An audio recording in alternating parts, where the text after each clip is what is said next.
आज आपके लिए एक ऐसा स्ट्रैटेजी लेके आया हूँ जो सिर्फ एक नहीं, दो नहीं, पूरे 4 कन्फर्मेशन के बाद including price action, including 3 different indicators के साथ आपके लिए एक बहुत शानदार स्ट्रैटेजी लेके आया हूँ। सीधा स्ट्रैटेजी पे चलते इंडिकेटर सेक्शन में। यहाँ पे आप लिखेंगे सेंटीमेंट। सेंटीमेंट जैसे आप लिखते हैं इसके बाद आप लिखिए रेंज। देखिए यहाँ पे आपके सामने आ गया है sentiment range MA by chart prime, ये जो सबसे पहला वाला है sentiment range MA by chart prime. इसको सबसे पहले हम यहाँ पे सिलेक्ट कर लेते हैं। सिलेक्ट करने के बाद अब इसके कुछ सेटिंग्स थोड़े से हमको इसमें बदलाव करने पड़ेंगे। क्या क्या बदलाव है ध्यान से देखिए। सेटिंग्स में जाइए, यहाँ पर जो 40 लिखा हुआ है लेंथ को कर दीजिए 20 लिखा हुआ है, इसको कर देंगे हम 40। ठीक है, नीचे आइए, स्मूथिंग पीरियड ट्रिगर स्मूथिंग 4 लिखा हुआ, इसको आप 5 कर दीजिए। अब और नीचे आइए, नीचे आने के बाद अब यहाँ पर ध्यान दीजिए, यहाँ पे टाइम फ्रेम में चार्ट लिखा हुआ है, इसको हमें बदल के कर देना है 1 मिनट। ठीक है, क्योंकि ये हमारा 1 मिनट टाइम फ्रेम पे हमारा स्ट्रेटजी है, तो इसको 1 मिनट कर देंगे। अब देखिए बदलाव से, अब देखिए थोड़ी देर पहले यहाँ पे आपको कंसोलिडेशन एरिया दिखाई दे रहा था और अब दिखाई दे रहा था कुछ भी सही नहीं हो रहा है, लेकिन इस सेटिंग के साथ आपको अभी चार्ट काफ़ी स्मूथ दिखाई देने लग रहा है। ठीक है, लेकिन ये हमारे स्ट्रेटेजी का सिर्फ एक कंफर्मेशन हुआ। यहाँ पे भी हम पूरी तरीके से आश्वस्त नहीं है कि हम एग्जैक्टली किस जगह से अब हम कहाँ से एंट्री करेंगे। दूसरा इंडिकेटर यहाँ पर आप लगा लीजिए, यहाँ पे लिखिए पैराबोलिक। अब जैसे ही पैराबोलिक लिखते हैं तो आपके सामने बहुत सारे पैराबोलिक के आ जाते हैं, हमें चूज करना है कौन सा। ध्यान से देखिए, ये वाला पैराबोलिक सार विथ अल्गोरिदम एंड अलर्ट्स, ठीक है, बाय लोन सम, इसको हम अपने चार्ट पे लगा लेंगे। अब जैसे इसको आप चार्ट पे लगा लेते हैं, इसके सेटिंग्स में हम कोई बदलाव नहीं, हालांकि आपको बहुत सारे एंट्रीज के बारे में दिखा रहा है, तो हम कहीं से भी एंट्री कर लेंगे क्या? नहीं, हम यहाँ पे काफ़ी सोच विचार करेंगे, उसके बाद ही यहाँ पे एंट्री के बारे में तय करेंगे। अब ये तो हो गया हमारे 2 कंफर्मेशन, अभी भी और 2 बाकी है। वो कौन कौन से हैं आइए।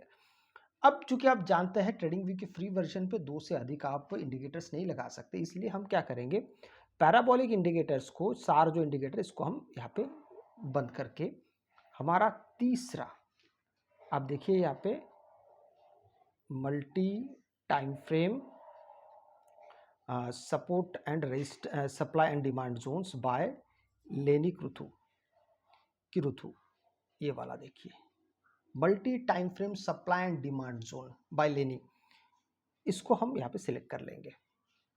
जैसे आप इसको सिलेक्ट कर लेते हैं, अब देखिए आपके सामने दिखाई नहीं दे रहा है, क्या हुआ है, वो क्यों नहीं दिखाई दे रहा है, ये ऐसे दिखाई देगा। इसके सेटिंग्स पे जाएंगे, चूंकि 1 मिनट टाइम फ्रेम पे, तो अब जैसे जैसे नीचे आएंगे, अब देखिए यहाँ पे आवर लिखा हुआ है।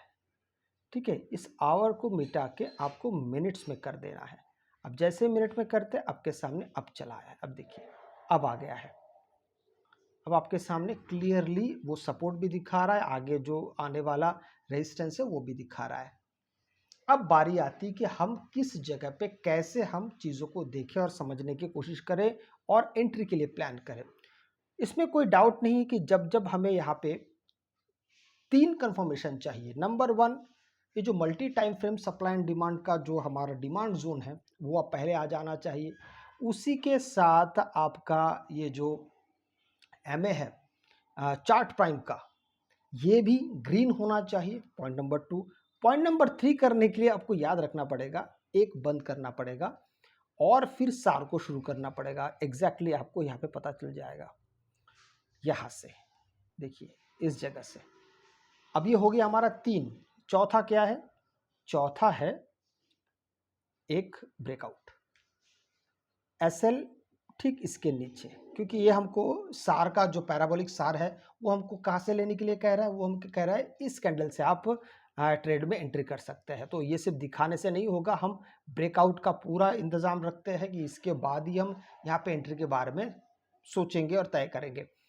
ट्रेंड स्टॉप लॉस बिल्कुल इसके नीचे होगा और यहाँ पर जो आपका प्रॉफिट वगैरह के बारे में जो आप विचार करते हैं वो हमारा होगा 1:2 से लेके 1:3 तक आप इसको बहुत आराम से ले सकते हैं। एक तरीका। दूसरा तरीका, आप ऐसा मत सोचिएगा कि ये पूरा अगर हम रेजिस्टेंस तक पहुंचाने के लिए वेट करेंगे तो सबसे सही होगा। ये कभी भी सही नहीं होता है, ठीक है। कई बार क्या होता है, मार्केट में अगर सेलिंग आना शुरू हो जाएगा तो आपको पहले से जो एक रेजिस्टेंस दिख रहा हो सकता है मार्केट उस तक ना पहुंचे, उससे पहले गिरावट आना शुरू हो जाए।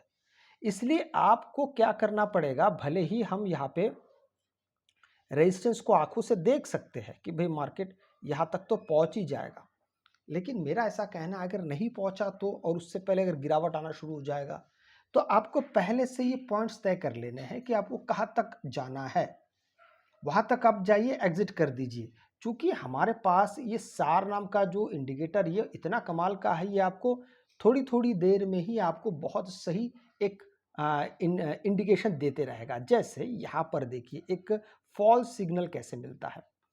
यहाँ पर आपको सिग्नल फॉल्स मिला है क्योंकि हमने क्या कहा कि जो सिग्नल जहाँ से देगा उसके ऊपर हमें एक ब्रेकआउट चाहिए। तो सेकंड कैंडल देखिए ऐसे नीचे आना शुरू हो गया, तो ऐसी स्थिति में तो हम बिल्कुल भी प्लान नहीं करेंगे हम यहाँ से एंट्री कर सकते भी है या नहीं।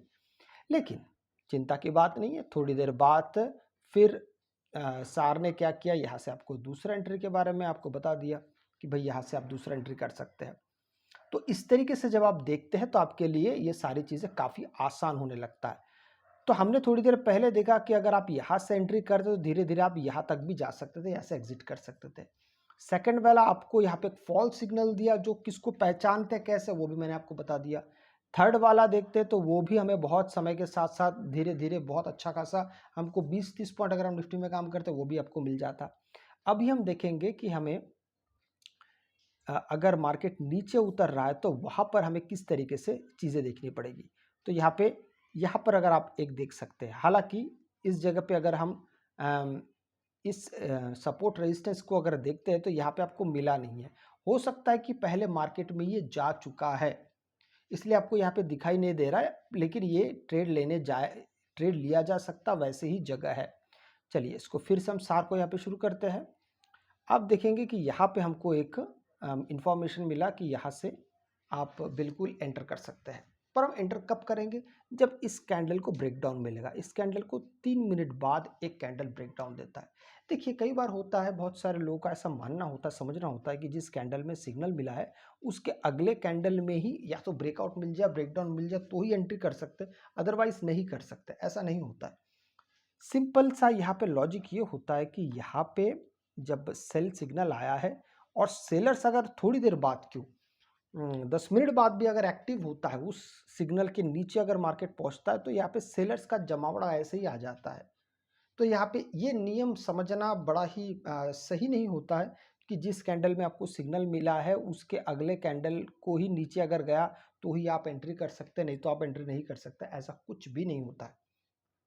तो इसके पीछे आप ज़्यादा दिमाग मत दौड़ाइए।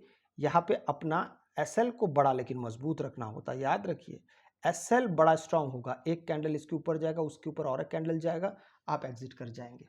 पर ऐसे स्ट्रेटेजी में ज़्यादातर आपके एसएल बहुत छोटे से होते हैं, बहुत कम जगह लेता है, और आपको यहाँ पे जो सक्सेस मिलता है, विन रेट मिलता है, वो काफ़ी शानदार मिलता है। अब देखिए ये चीज़ यहाँ से लेके यहाँ तक पहुँच गया, ठीक है।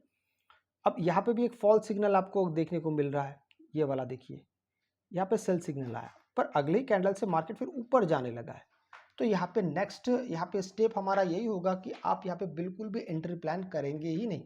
तो आप अगर एंट्री प्लान नहीं करेंगे तो बेहतर होगा कि आप इन सब किसी भी गलत एंट्री से आप बच जाते हैं। तो इस तरीके से चीज़ों को जब आप देखने लगते हैं तो इसको अगर थोड़ा सा आप और पीछे ले जाते, मतलब सामने की तरफ, अब देखिए यहाँ पे और एक सिग्नल मिला है, ठीक है। 2-3 कैंडल बाद फिर यहाँ पे एक ब्रेकडाउन मिलता है, बस आप दोबारा एंट्री ऐसे कर सकते हैं। एंट्री करने के बाद ये कहाँ तक नीचे आया, यहाँ से आप एंट्री करते हैं, मार्केट धीरे धीरे धीरे यहाँ तक आ गया। तो ऐसा मेरा सुझाव आपसे होगा कि शुरुआती दौर में आप छोटे छोटे पॉइंट के साथ बनते जाइए, छोटे छोटे पॉइंट्स, 30 पॉइंट, 20 पॉइंट, 25 पॉइंट अगर हम निफ्टी में काम कर रहे हैं, तो अब विदेशी मार्केट में काम कर रहे हैं तो उसके हिसाब से आप देखिए उसका जो लेवल है, उसके जो नंबर्स है, फिगर्स है, वो किस किस प्रकार है, वो आप कहाँ तक उसको ले सकते हैं।